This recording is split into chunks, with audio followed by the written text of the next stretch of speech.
Hi guys, welcome to Office Blokes React. I'm Office Bloke Dave. I'm Office Bloke Mike. I'm Office Bloke Daz. Together we are the three most incredible blokes caught on camera. Yeah, I agree with that. Yeah, I'll go with that. Yeah. Yeah, nice one for a change. Yeah, excellent. Spot on. I think we're all in agreement on that. Yeah. Truthful. There you go. And I'm sure everyone in the comment section agrees with us wholeheartedly. Absolutely. Anyway, 10 incredible moments caught on camera. I love these things. So It's got to be caught on camera. If someone tells me something that's incredible and what happened, I'm like, sounds great. Yeah. Not that I don't believe you or anything like that. It sounds good, but I need a visual, me. same. Yeah. I've got to have a visual. A good thing is these days there's a lot of stuff on camera with Oh, yeah. phones and Yep. stuff like that. It's, Yep. there's more and more coming to light these days, which is what you want. You want stuff that's proper and real and not set up as well. Correct. Yeah. That's what you want. I think we're getting good at spotting the fake stuff. I the think amount of so, videos yeah. we've reacted to. Yeah, definitely. It's like that still image there. It's a load of guys jumping out of a plane. If Melts in itself. if you're describing that to someone, it'd be like, all right, yeah, some skydivers. Yeah, we've seen that, yeah. You Yeah. got Yeah. an image of, I don't know, a stock image in your mind of like skydivers jumping out of a plane. Yeah. Don't know. Yeah, well, let's find out what these are Yeah. then. 10 incredible moments caught on camera. From an engine malfunction sending a small plane wow. free falling out of the sky, and a water tower demolition that nearly went horribly wrong, to a violent hailstorm destroying a man's backyard and a close-range dust devil tearing up some greenhouses. Here are 10 incredible moments that were caught on camera. I like this channel as well. Yeah.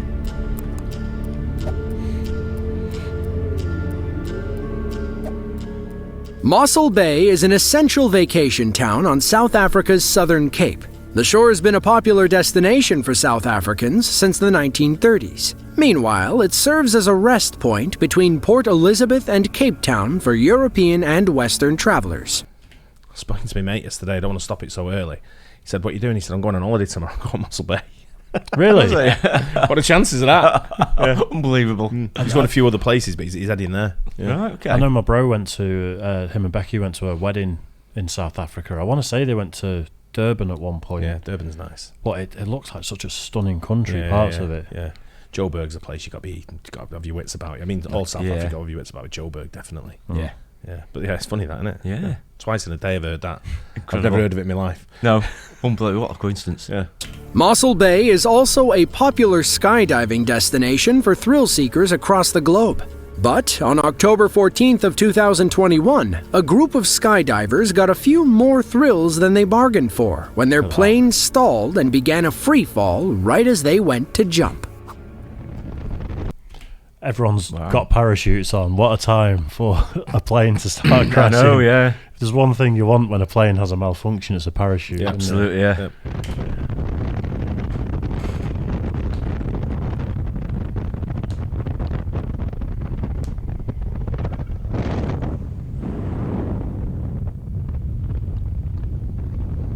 Wow. You don't want to be anywhere near it neither. Wow. Not at all.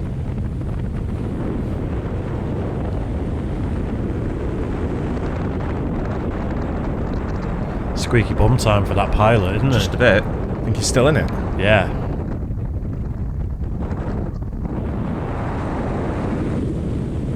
Might be able to save it. Yeah. I think they're All trained out when they seems stall, normal aren't as they? 14 skydivers prepare to jump from 16,000 feet. Our cameraman peers out of the plane, getting a fantastic view of the clouds below. A few divers climb out and grab the railings, but then the plane suddenly banks left. The engine stalls, and the plane enters into freefall. Our cameraman watches as it twists and turns below them, something you're never supposed to see when skydiving. Thankfully, the plane regained control, and our cameraman could regroup with his fellow jumpers. But only 9 skydivers jumped when the plane stalled. There were still 5 jumpers and the pilot left inside. Thankfully, the plane, pilot, and everyone involved safely made it to the ground. Good on him. What are those 5 people playing at choosing a plane crash over jumping out with a parachute? I know, you'd I think, think yeah, see you later. probably just sort of giving support in case they need help, but knowing that they've still got time to bail. To jump Yeah. out, yeah. 16,000 feet's quite high. Yeah, it's a long Yeah. way, isn't it? You could So probably jump still at 3,000 feet, right? Prob- 1,500 feet maybe. I Probably don't less know. than that, I would Yeah. guess. We've seen Yeah. base jumpers do Yeah, a couple yeah, of hundred yeah. feet. Yeah. So Yeah. I know it's a different discipline. I'm sure Yeah. the parachutes are different, but Yeah. it's still crazy. Scary I'd be stuff straight still, out innit? there. Yeah. The plane's still there. I think I'd rather stay in the plane and hope we can land.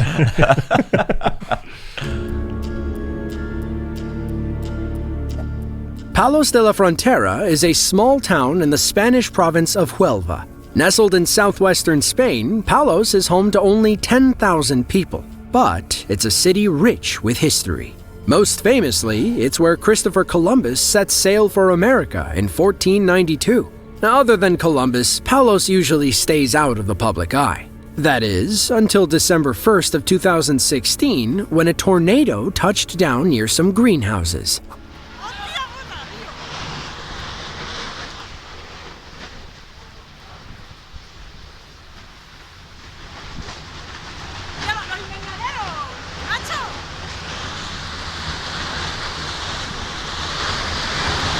Wow.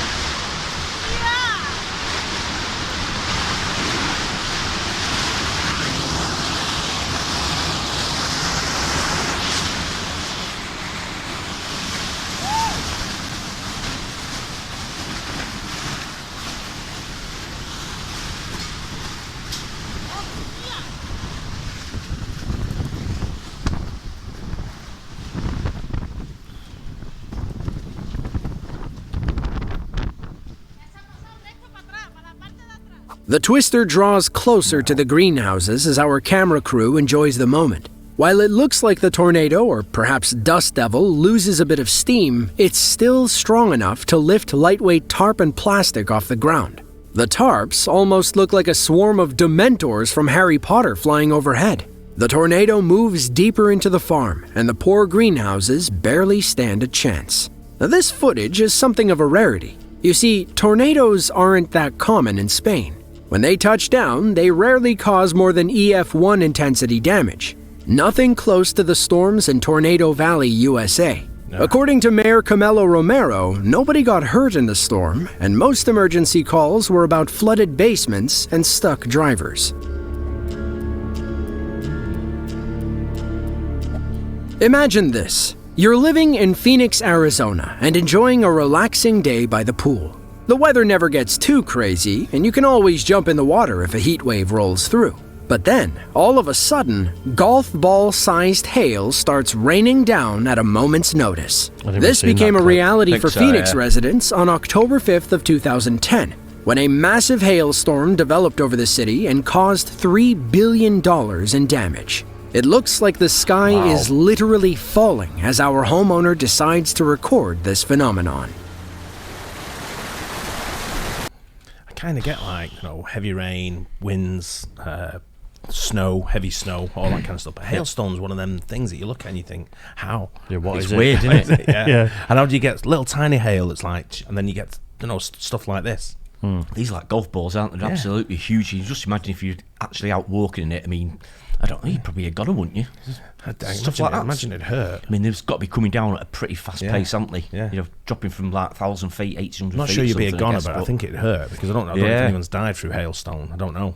I mean, if that's sort of big, it's like a cricket ball, isn't it? Yeah. Some of them. Yeah. So yeah, I'm sure it could. If you're getting hit multiple times, in a But storm, I mean, you're could stay in the pool. probably mate. covering yourself up to sort of like Yeah. defend your Yeah. head and It'd things hurt, like wouldn't it? yeah, I It'd think you hurt. come out black and blue a little bit. Yeah. I'm not sure it'll finish you. People tell us otherwise. Let us know. That's if one gets you though and knocks you out and you just and you out stay, cold and you get and pounded. Yeah. Not everyone's going to hit you, though, is it? No. You know what I mean? But this one, it's pretty violent, isn't it? Yeah. Look at the Yeah. pool.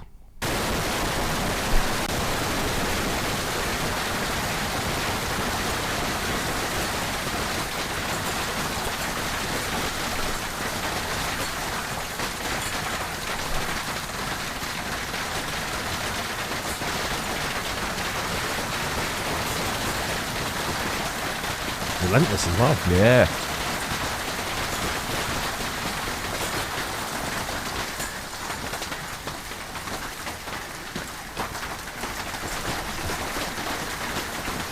Is it all stuck to the tree? No, Oh, is that lights? Lights. Well, I figured it would. I said I'm not surprised there aren't more windows busted. That was amazing. Did this guy build his house next to a busy driving range? Hail relentlessly plummets out of the sky and lands all over the lawn and patio. It rips leaves and small branches off the trees and probably puts a few good dents on the roof.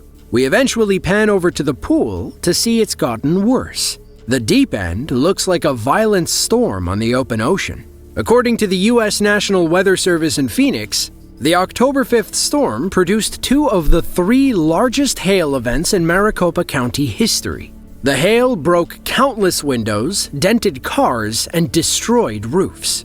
The storm sent home and business owners into a contractor booking frenzy. Meanwhile, insurance adjusters scrambled to ensure the claims were accurate. By the storm's end, Arizona ranked number 1 among U.S. states with the most insured property losses in 2010. Great time to be a roofer, isn't it? You're just a bit, yeah. The Canadian National Railway is made up of over 20,000 miles of track spanning across Canada and down to New Orleans. At one point, it passes through Salisbury in New Brunswick, Canada, a small village with just enough people to be considered a town under Canadian law. As expected, a thick blanket of snow covered the town in February of 2015.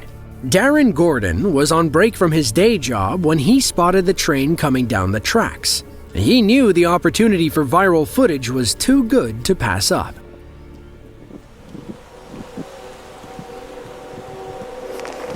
Wow.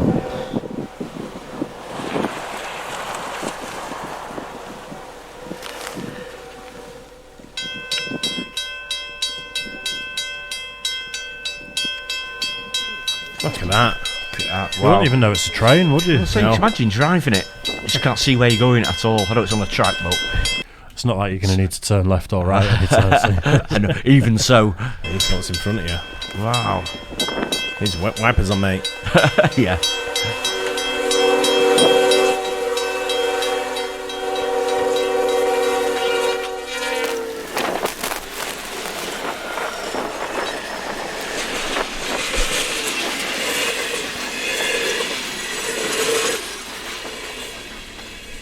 The lead train great. car tears through the snow like a hot knife through butter. Soon, the train creates a massive snow wall that almost blocks it from sight. The train finally emerges and lays on its horn to warn passing cars. It smashes through the snow barrier and covers Darren in a wave of snow. He has since admitted that he was probably too close to the train when it passed. He could have been in grave danger if it derailed. Darren's video went viral, racking up almost 2 million views in a matter of days. Yeah. Kunming City is the political, cultural, That is not how I read that. and economic center of Yunnan province in China.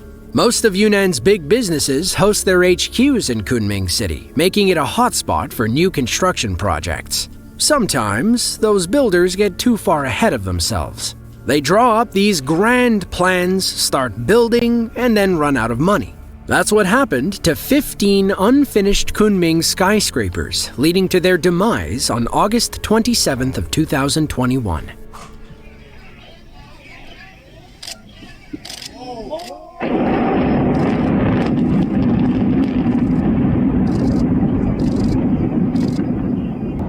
Wow.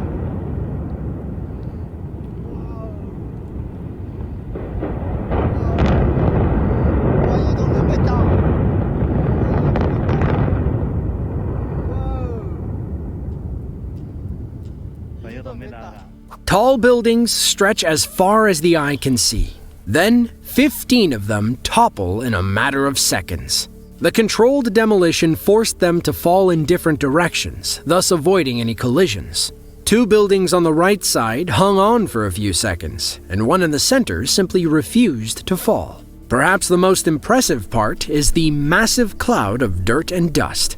According to Vice, these buildings stood unfinished for 7 years before Kunming tore them down. They were part of a rapid urban development plan that created what some critics called ghost cities. Local governments sold the land and private developers bit off more than they could chew, or build.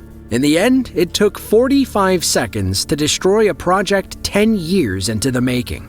Oh, and that last stubborn building finally fell 3 days later. Wow, what waste. Finish one, sell it off. I Sell the know, real yeah, estate, get some money absolutely back. bizarre, isn't it? 15 of them. Yeah, I think they could have clad Wow. them, made them look a little bit nice, and then sold them off to take control of them again. And but Yeah. the biggest ghost is, I don't think they're not attracting as many people as to the towns as they would have That's the thought big originally, problem, weren't is they? it? Yeah, the the demand demand is to get dead, into there. Yeah. Wow. About 20 miles north of Dallas, Texas, sits the city of Plano. With almost 300,000 people, Plano is a busy city with plenty of room for development. In March of 2006, they opened the first luxury Walmart, which is a normal supercenter selling $500 wine and high-end electronics. There's also a sushi bar. To make more room for commercial development in 2015, demolition crews set their sights on a 30-year-old water tower off Route 121. They tipped the 178-foot structure, but one worker got a little too close for comfort.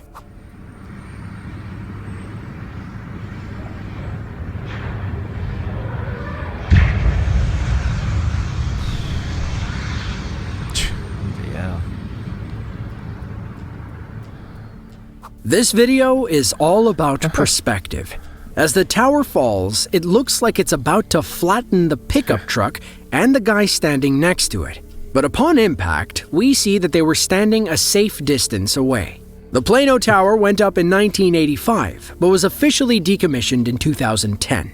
The plan was to build a shopping and residential area, and in June of 2017, the Legacy West Shopping Center opened its doors to the public. Legacy West includes 415,000 square feet of commercial space and 1,300 apartments, making it the lifestyle center of Plano, Texas.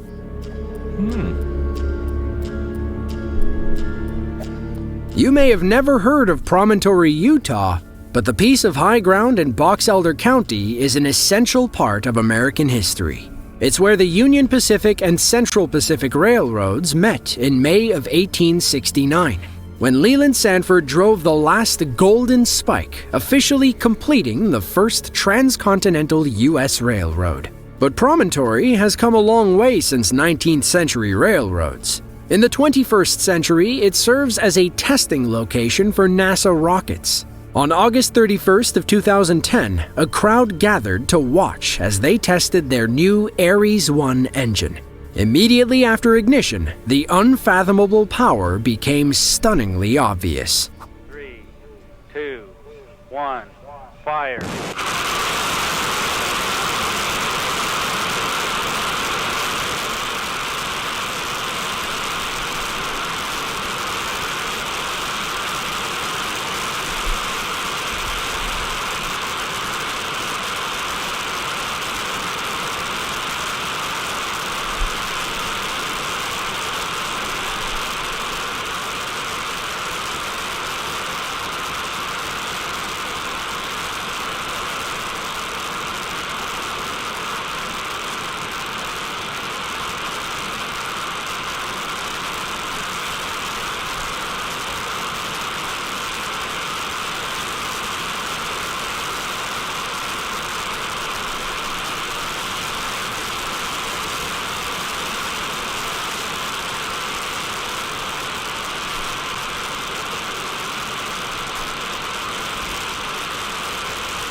Three, two, one, fire. The Ares 1 rocket blasts a massive fireball into the hill behind it. For you Dragon Ball Z fans, it looks like Goku launching a powerful Kamehameha wave. The rocket fires consistently for 2 minutes and 15 seconds before all the fuel burns off. All that's left is a massive cloud of smoke and a group of happy scientists. This rocket was developed by Alliant Tech. You never see Greta Thunberg at NASA. I was do you? just thinking the exact same thing. I was thinking exactly that. And we're the ones causing the problem with our cars. I was Yeah, expecting of to course. see a few hillbillies there with a piece of bread on a long stick or something like that. Just sparking up, yeah. Systems, or ATK, and could produce about 3.6 million pounds of thrust at launch. Ares 1... It's funny his name's Doug Cook, and that's exactly what would have happened if it had gone into that hill. Would have dug and cooked. Yeah, exactly, yeah. was What are you laughing at, Mike? It's just The word I use. yeah. It means cigarette. It means cigarette. part of the Constellation program and would serve as the eventual launch vehicle. However, President Obama pulled the plug in October of 2010, and Ares 1 never got off the ground. Still, the show was exciting while it lasted.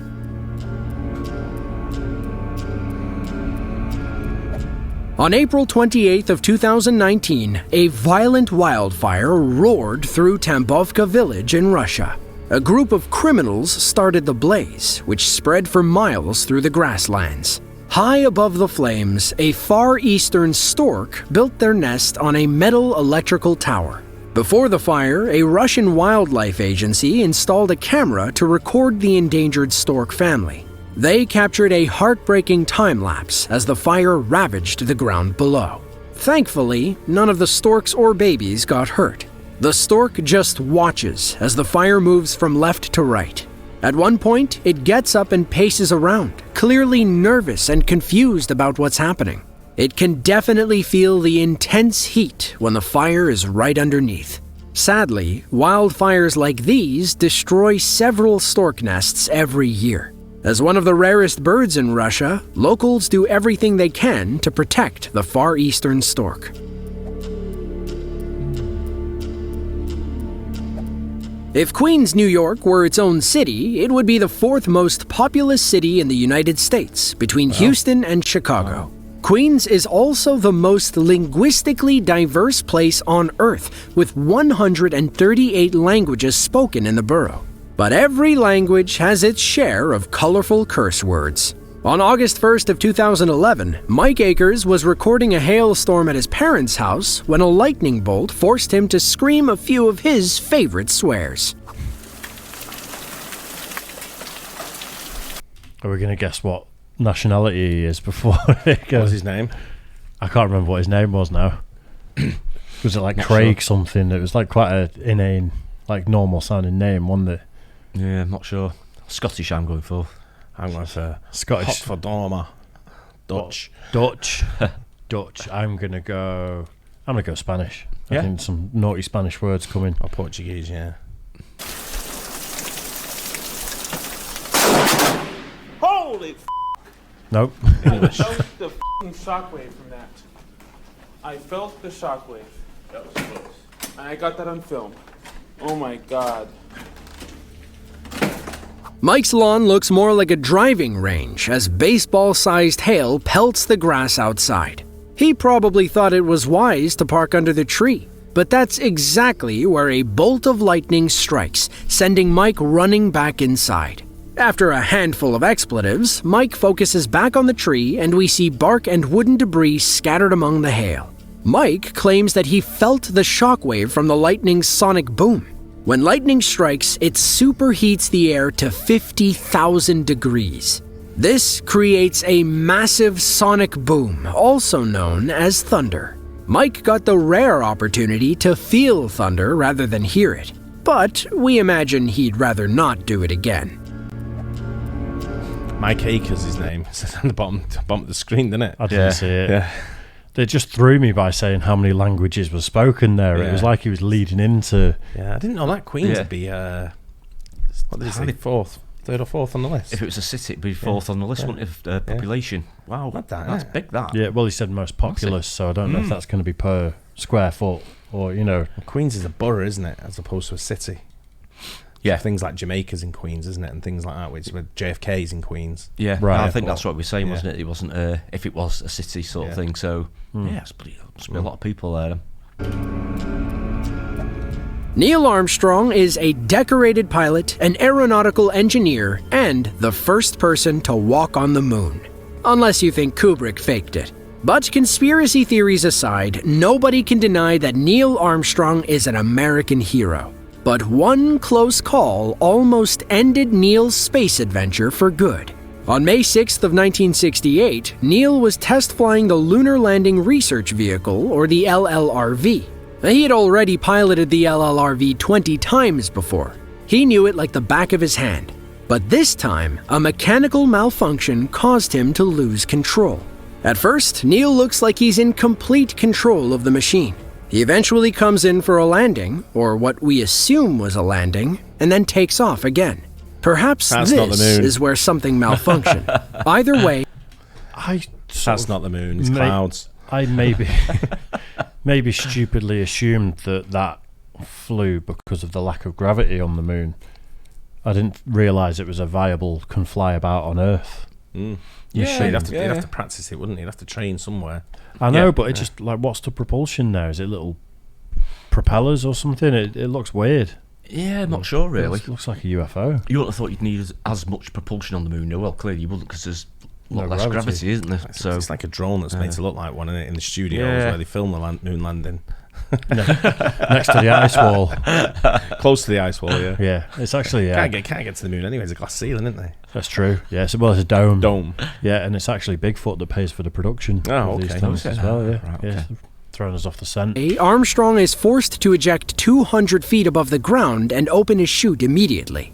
The LLRV lands in a ball of fire as Neil parachutes safely down to Earth. Into The the fire. LLRV was meant to replicate the moon's gravity, which is only a sixth as powerful as Earth's.